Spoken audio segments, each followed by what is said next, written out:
ये है जहां न्यूज़। अस्सलाम वालेकुम नाजरीन, जहां न्यूज़ के प्रोग्राम आज के मेहमान के साथ मैं हूं वकार जैदी। हमारे आज के मेहमान हैं बिनते हवा शाहीन अख्तर हुसैन, जो कि फैमिली एक्सपर्ट हैं, relationship family and relationship expert हैं।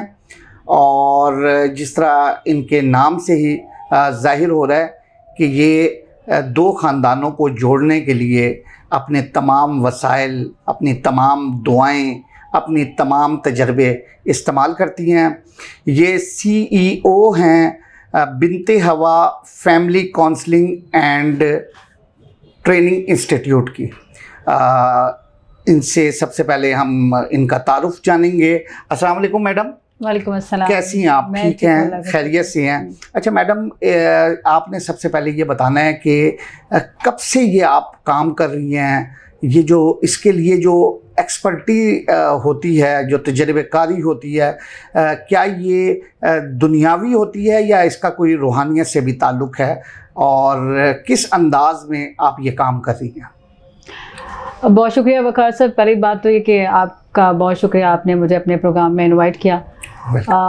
दूसरी बात ये कि आपने बहुत सारी सवालात इकट्ठे कर दिए हैं, यानी कि पूरे प्रोग्राम का आपने एक ही दफ़ा सवाल कर दिया कि यानी कि मैं जवाब दे दूं। हम फिर भी करते रहेंगे सवाल। अच्छा, फैमिली काउंसलिंग बेसिकली आप जो हमारे माशरे में पहले से मौजूद है कि हम ख़ानदानी मुशावरत और रहनुमाई पहले ख़ानदानी बेसिस पे होती थी, फिर पंचायतों और जिरगों में होती थी, मुख्तलिफ़ इलाक़ों में हमारा कल्चर था। लेकिन क्योंकि अब दौर बदल गया है, अब लोग जो है वो शहरों में आ गए हैं, अब मॉडर्न दौर है, IT का दौर है, जदीद टेक्नोलॉजी का दौर है, तो उसमें अब उनकी जगह अब काउंसलिंग ने ले ली है। और काउंसलिंग का बेसिकली मकसद जो है वो ख़ानदानों को जोड़ना है, और फैमिली काउंसलिंग का जो मकसद है वो ख़ानदानों को जोड़ना। जैसा कि आप जानते हैं कि माशरे में इस वक्त जो है वो जो ख़ानदान है वो कोई भी रिश्ता है, चाहे वो वालदैन, आजकल तो वालदैन बच्चे वालदैन के ख़िलाफ़ हों, मियाँ बीवी अपने एक दूसरे के ख़िलाफ़ हैं, भाई बहन एक दूसरे के ख़िलाफ़ हों। पहले तो हम सुना करते थे ना कि मियाँ बीवी का मसला है, भाई मियाँ बीवी डिस्टर्ब नहीं होते, अगर नई भाभी आती है तो नंदे भी उतनी डिस्टर्ब होती हैं, देवर भी उतना ही डिस्टर्ब होता है क्योंकि उनका भाई जो है वो अपनी बीवी के साथ लग गया है, सास उतनी डिस्टर्ब होती है क्योंकि उसकी जगह लेने के लिए फ्यूचर के लिए खातून आ गई हैं। सो जितने भी रिलेशंस हैं वो इससे डिस्टर्ब होते हैं। तो काउंसलिंग जो है वो घर घर की ज़रूरत है, और इस वक्त जो है वो वक्त की ज़रूरत है। दूसरी बात ये, आपने क्योंकि सवाल इकट्ठे किए हैं तो मुझे इकट्ठा जवाब देना, वो ये है कि ये मेरा ख़ानदानी काम है, क्योंकि मेरे जो बड़े थे शुरू से अबा अजदाद जो थे वो इलाके के बड़े थे और वो सुलह करवाते थे पंचायतों में, जिरगे में आते थे, तो वो करते थे। तो मेरी परवरिश भी, तरबियत भी उसी माहौल में हुई, तो मेरे अंदर इनबिल्ड ये चीज़ें थी, तो मैं वॉलंटियरली करती रही। मैं जहाँ होती, जहाँ लोगों में झगड़ा होता, जहाँ लोगों को कोई रिलेशनशिप का आपस में मसला होता, तो वो मैं उनको वहाँ पे खड़ी होती तो मैं समझ आती थी कि इसकी वजह क्या है, तो मैं ज़रा मशवरा दे दी थी, तो वो चीज़ें ठीक हो जाती थी। फिर इसमें ये होता है कि जैसे आजकल का दौर है कि इसमें अब बहुत सारी चीज़ें इन्वॉल्व हैं। अब अगर हस्बैंड वाइफ का अगर झगड़ा हो रहा है तो उसमें हमें रीज़न ढूंढनी होगी कि भाई वो क्यों हो रहा है। ऐसे तो नहीं है ना आप एक खातून को पैसा लगा के, वक्त लगा के, अपनी मर्जी से लेके आए अपने घर में, तो वो आते ही कैसे बदल गई? कि एक खामद है, वो पैसा उसने लगाया, उसने वक्त सेम सिनेरियो है, तो वो कैसे बदल गया? इसका मतलब है कि उनके दरमियान कुछ चीज़ें हैं, कोई वजूहात हैं जिसकी वजह से उनके दरमियान प्रॉब्लम हो रहे हैं। तो हम जो है वो मैंने फिर इस चीज़ पे अपना इदारा बनाया, बिनते हवा family counselling and training institute के नाम पे। और फिर मैंने कहा कि ख़ानदानों को अब ट्रेंड होना चाहिए, और फिर जो इनके मसाइल हैं उनकी वजह को डायग्नोज होना चाहिए। अब तलाक और खुला बढ़ तो रही है, लेकिन किसी को ये नहीं पता कि वजह क्या, वजूहात, वो तो ज़ाहिरी वजूहात को देख रहे हैं ना, इन अंदर वजह क्या है वो किसी को नहीं पता हुआ। तो इसलिए इदारा बनाया ताकि लोगों को पता चल जाए कि तलाक और भी होनी चाहिए और खुला भी। ज़ाहिर अगर आपको लेनी है तो फिर तो आप नहीं रह सकते ना किसी टॉक्सिक पर्सन के पास, लेकिन आपको एक्चुअल रीज़न पता होना चाहिए कि आप क्यों ले रहे हैं। अच्छा मैडम, आपने कहा मियाँ बीवी के हवाले से ना, तो मुझे ये बताएं, दो किस्म की शादी हमारे माशरे में रवाज है, एक अरेंज मैरिज और एक लव मैरिज। तो मुझे ये बताएं, ये जो आपका इदारा जिन दुखी हजरात के लिए है, ये लव मैरिज वाले ज़्यादा होते हैं या अरेंज मैरिज वाले?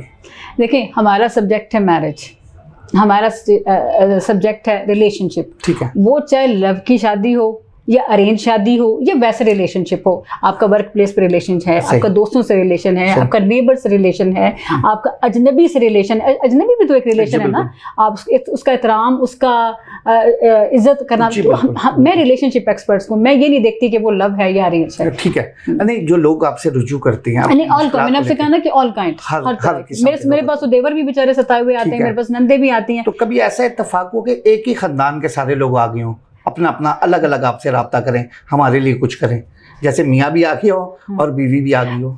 ये बहुत अच्छा सवाल है। ऐसा हुआ कि ऑस्ट्रेलिया से मुझे एक साहब ने कॉल किया और उन्होंने मुझे कहा कि मैंने आपका नंबर सोशल मीडिया से लिया है, फेसबुक पे मैंने देखा, मैं आपको कॉल कर रहा हूँ, तो मेरा ये मसला है। और उन्होंने मुझे अपना मसला बताया और 1.5 घंटा बात की, बड़े दुखी थे अपनी बीवी से। इत्तेफाक से ऐसा हुआ कि जब वो मुझसे बात कर रहे थे ना, तो बीच में ऑस्ट्रेलिया के ही नंबर से मुझे कॉल आनी शुरू हो गई। तो वो क्योंकि उन्होंने 1.5 घंटा बात की, तो वो कॉल बजती रही, तो ज़ाहिर मैं नहीं ले सकती थी, मैं उनको ड्रॉप नहीं कर सकती थी। जब उनकी कॉल बंद हुई तो ठीक 5 मिनट के बाद वहाँ से कॉल आ गई, जी मैं इनकी बीवी हूँ।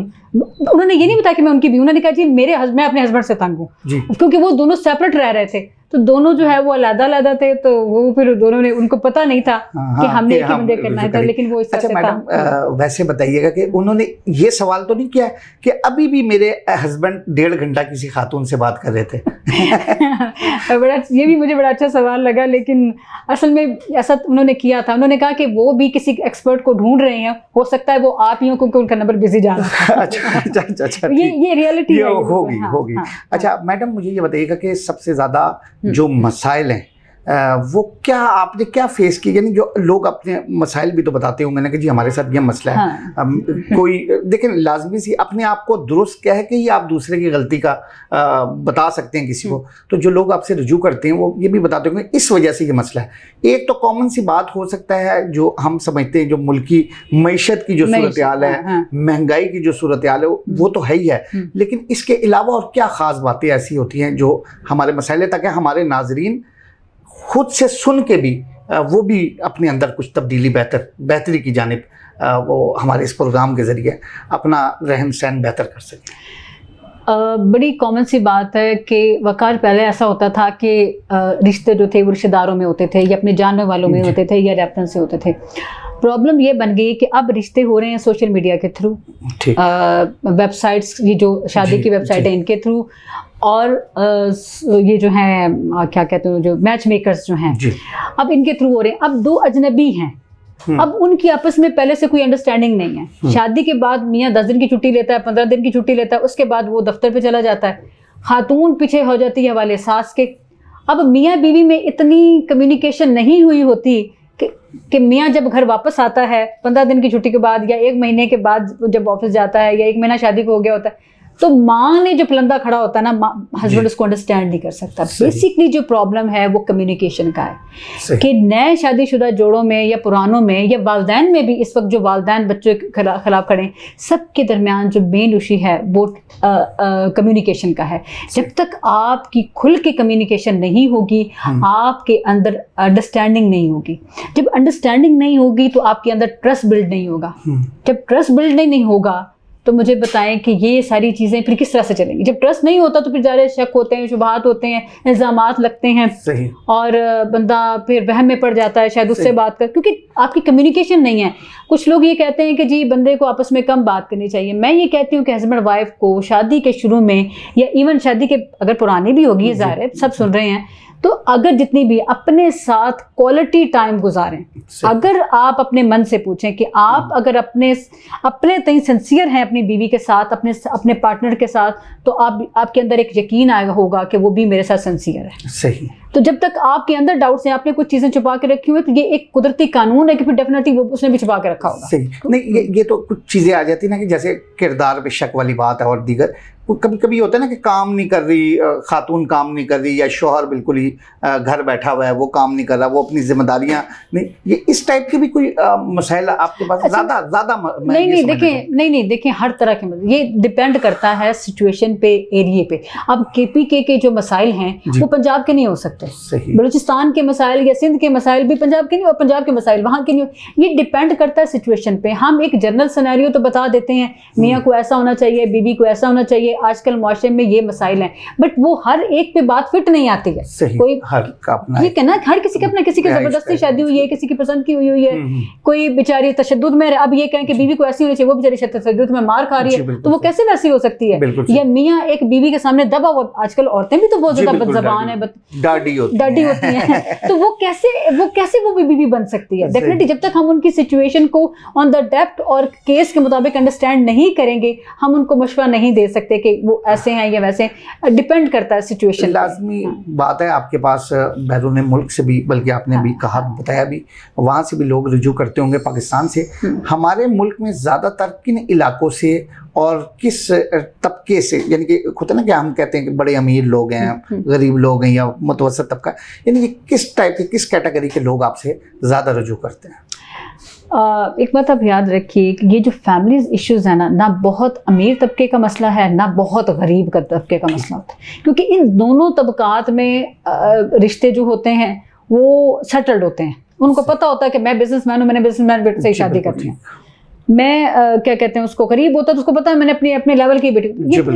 ये प्रॉब्लम्स है दरमियाने तबके के। अब तो खैर मैं आपको बताऊंगा मुतवसत तबका, लेकिन मैं आपको ये बताऊं कि अब क्योंकि सोशल मीडिया की वजह से, जिंदगी की मसरूफियत की वजह से, फिर ये अजनबी रिश्ते होने की वजह से, क्योंकि आप आजकल सोशल मीडिया पे भी हो रहे हैं ना, आपने पिछले दिनों में केस सुना होगा कि एक लड़की फेस वो उस पर, बल्कि आजकल ज्यादा हो रहे हैं कि सोशल मीडिया पे दोस्ती करके लड़कियां बाहर से आ रही हैं, ये तो अब ये चीजें हर तबके में बढ़ने लगे। सही। पहले तो होता था ना कि अब हर तबके में। अच्छा, और दूसरा ये कि हमारे पाकिस्तान में आपके पास अक्सर होता है ना कि कॉल्स आ रही हैं या ऑनलाइन कोई किसी ने दरखास्त भेज दी, आपको कोई मेल कर दी, वो किन सिटीज से या किन इलाकों से ज़्यादा, जैसे कि KPK के बाज़ इलाकों को या देही इलाकों को हम समझते हैं, शायद वो नहीं हो सकता, आप मुझे बताएं कि नहीं शहरी इलाकों से ज़्यादा है? मतलब हम उनको इतना अंडर एस्टिमेट कर रहे होंगे। देखें वकार साहब, बात ये है कि ये सोशल मीडिया का दौर है।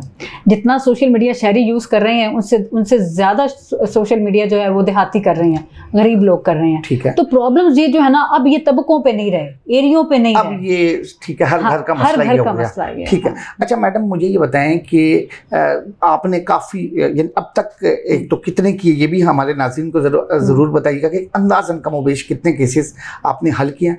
क्या कोई ऐसा भी हुआ है कि जो केस आपने सारा कुछ हल कर दिया लेकिन बाद में फिर अल्लाह ना, यानी कि उसके बुरे असरात आपके सामने आए होंगे, उसके नताइज, सॉरी, जो रिजल्ट हो, सब कुछ हो गया हो, फिर भी एकदम से नतीजा और आप वाकई जो मालिज होता है वो बड़ा डिसऑर्डर होता है ऐसी कैफियत में? अच्छा, इसमें 2-3 चीज़ें मैं बता दूं। पहली बात तो ये कि मैं ऐसा कोई केस नहीं लेती जिसमें बंदा विलिंग ना हो। दूसरी बात ये है कि मेरे पास दोनों मियाँ बीवी का आना भी ज़रूरी नहीं है, उनमें से कोई एक जो घर बसाना चाहता हो मैं उसको लेती हूँ। ठीक है। तीसरी बात ये है कि मेरी 6 डोमेन्स हैं जिनके थ्रू मैं उनकी प्रॉब्लम को पहले डायग्नोज करती हूँ। मैं उनको समझाती नहीं हूँ। उनको होता है ना कि आप काउंसलर्स के पास नॉर्मली जाते हैं तो वो उनको बिठाते हैं, भाई ऐसा ना करो, वैसा ना करो, वो सुन लेते हैं और उसके बाद नहीं करते। मैं पहले उनकी प्रॉब्लम्स की डेप्थ में जाकर उसको डायग्नोज करती हूँ कि उनको एक्चुअल मर्ज क्या है, ये लड़ क्यों रहे हैं। ठीक है। और उसके लिए मेरे 6 डोमेन्स हैं, 6 तरीकों से मैं करती हूँ। फिर जब उनकी वो मैं हल कर लेती हूँ तो फिर उसको अकॉर्डिंगली भी मैं उनको गाइड करती हूँ। लेकिन ये जो सवाल है ये भी दुरुस्त है कि आते हैं लोग इस तरह से, लेकिन ये बहुत कम है। शायद मेरे केसेस में शायद 1-2 दफ़ा हुआ हो, अदरवाइज तो मेरे नहीं ख्याल है, क्योंकि ज़रा जो विलिंग होते हैं वही आते हैं और वो घर बसाना चाहते हैं। तो जो अपने चाहे डॉक्टर की दवाई हो या हमारी काउंसलिंग हो, वो ही कामयाब होता है जो उस पर अमल करता है। अच्छा मैडम, ये जो घर बसाने वाले लोग हैं जिनका भी आपने जिक्र किया, ये मर्दों में ये चीज़ ज़्यादा पाई जाती है या ख़वातीन में? वकार साहब, मैं आपका सवाल बड़ी अच्छी तरह समझ रही हूँ। आपका सवाल जो है ना वो आप भी समझ रहे हैं और मैं भी समझ रही हूँ, बताएं। लेकिन ऑफ कोर्स ज़ाहिर है ख़वातीन की एक्सपेक्टेशन ज़्यादा होती हैं। मर्द बेचारा मसरूफ़ होता है, सुबह जाता है रात को आता है, उसके ऊपर ज़रिया मुआश का एक बर्डन होता है, पूरे ख़ानदान का बर्डन होता है, और फिर बाहर से भी प्रेशर होता है। तो ख़वातीन जो घर बैठी है उसकी एक्सपेक्टेशन ज़्यादा होती हैं मर्द से। तो ज़रा जहाँ उम्मीद होती है वहाँ पे जब वो पूरी नहीं होती हैं तो इश्यूज़ होते हैं, तो ज़रा फिर ख़वातीन के मसाइल ज़्यादा हैं। अच्छा, ये तो घर पे होती है ना। बाज़ मियाँ बीवी आज के दौर में मुलाजमत पेशा हैं, जॉब कर रहे हैं, बिजनेस कर रहे हैं, ऐसे लोगों की एवरेज कैसी है? ऐसे ख़ानदानों को आप क्या समझती है कम रुजू कर रहे हैं, मतलब जहाँ, क्योंकि उनके पास इनके अपने पास भी टाइम नहीं होता है। नहीं, इनके बल्कि ज़्यादा मसाइल हैं। वो इसलिए कि इनके पास अपने पास टाइम नहीं होता है। ये अपने साथ क्वालिटी टाइम गुजारते नहीं हैं, इसलिए एक दूसरे की प्रॉब्लम्स को अंडरस्टैंड नहीं करते, सिचुएशन को अंडरस्टैंड नहीं करते, जिसकी वजह से ये एक दूसरे के ऊपर उसमें शकूक शुबात में ही रहते हैं कि हाँ। ठीक है। अच्छा, कौन सी स्टेज होती है जहां आप रूहानियत का सहारा लेती हैं, मदद लेती हैं? पहली बात तो ये है कि रूहानियत का हर स्टेज पे और हर बंदे को और हर जगह पे ज़रूरत है, क्योंकि इंसान की जो पैदाइश है वो दीन फितरत पर हुई है। दीन फितरत का मतलब ये है कि हर इंसान को अपने रब के साथ हर वक्त कनेक्टेड रहना चाहिए। अल्लाह ने अगर इंसान को अशरफुल मखलूक़ात बना के अगर इस दुनिया में भेजा है तो अपना बंदा, अपना नायब बना कर भेजा है। जब तक आप अल्लाह से कनेक्ट नहीं होंगे आप दुनियावी मामलात को चला ही नहीं सकते। अगर आप दुनियावी मामलात को रूहानी तौर पे नहीं देखेंगे, देखें ज़ाहिर है अगर जिस्म है उसको मेडिसिन चाहिए, लेकिन मेडिसिन के साथ जब तक आप उसको रूहानी सपोर्ट नहीं देंगे मेडिसिन असर ही नहीं करेगी। और ये बहुत दफ़ा देखा गया, आपने देखा होगा कि जब हमारे घर में कोई बीमार होता है तो हम दवा के साथ साथ उसके लिए दुआएं भी बहुत करते हैं कि अल्लाह ताला उसको सेहत दे, अल्लाह ताला। और फिर आपको पता है कि तिमाददारी का बहुत बड़ा अजर रखा गया है, इसीलिए रखा गया है क्योंकि वो स्पिरिचुअल होती हैं, दुआएं हमारी रूहानी होती हैं। सो मियाँ बीवी का रिश्ता भी ऐसा है, क्योंकि आपने ये देखा कि निकाह एक दीनी अमल है, चाहे वो किसी भी मज़हब का हो, किसी भी तरीके से किया हुआ हो, लेकिन वो जुड़ता तो एक दीनी तरीके से ना, और दीन फितरत है, अल्लाह के करीब है। सो आपको जब निकाह हो जाता है तो उसमें फिर बहुत सारे ऐसे मामलात होते हैं जिनको हम इग्नोर कर देते हैं और वो रूहानी मामलात होते हैं। तो हम फिर ये देखते हैं कि दोनों मियाँ बीवी में दुनियावी चीज़ें प्रॉब्लम कहाँ है और रूहानी मामलात कहाँ हैं। तो ये और वो होते ही हैं, ये ज़रूरी नहीं कि कहाँ ज़रूरत होती है, हर जगह होती है। सो हम पहले उनको अल्लाह से जोड़ते हैं, उनको कुछ अस्माए अल्लाह पढ़ने को देते हैं, फिर हम उनकी दुनियावी रीज़न देखते हैं कि प्रॉब्लम क्या है, ताकि दोनों साथ काम करेंगे तो फिर इलाज होगा। खाली अगर हम उनको बातें कर दें तो उनमें असर ही नहीं होगा, तासीर ही नहीं होगी, क्योंकि अल्लाह के बगैर कैसे किसी काम में तासीर हो सकती है। तो इसी तरह जो है वो सारे खाली रूहानी पे भी नहीं, क्योंकि हमारा जिस्म है, मादी है, इस दुनिया में काम करता है, तो ये हर स्टेज पे ज़रूरत होती है। अच्छा मैडम, आपने कहा था कि आपकी फैमिली से आपको ये एक गिफ्ट अता है आपके पास। ये तो आप कितने भाई बहन हैं अपने आपकी? मैंने कहा थोड़ा सा पर्सनल भी मैं पूछ लूं कुछ चीजें। नहीं, भाई बहन और भी कोई ये काम कर रहे हैं? ये असल में क्योंकि हमारा ये फैमिली लेगेसी है बेसिकली, तो काम तो सिर्फ मैं और मेरी सिस्टर और मेरे वालिद ही करते हैं। अच्छा, लेकिन क्योंकि ये फैमिली लेगेसी है, ख़ानदान के बड़े सदियों से ये काम करते आ रहे हैं, तो ये जो क्या कहते हैं ना कि जो आर्ट है या ये जो फ़न है ये सबके पास है, लेकिन इसको जो प्रोफेशनली कर रही है, क्योंकि मेरे फादर लॉयर हैं, मेरी सिस्टर भी लॉयर है, तो हम इसको मिलके हम तीनों ही कर रहे हैं। जी नाज़रीन, अगर आप समझते हैं कि आपने भी किसी सिलसिले में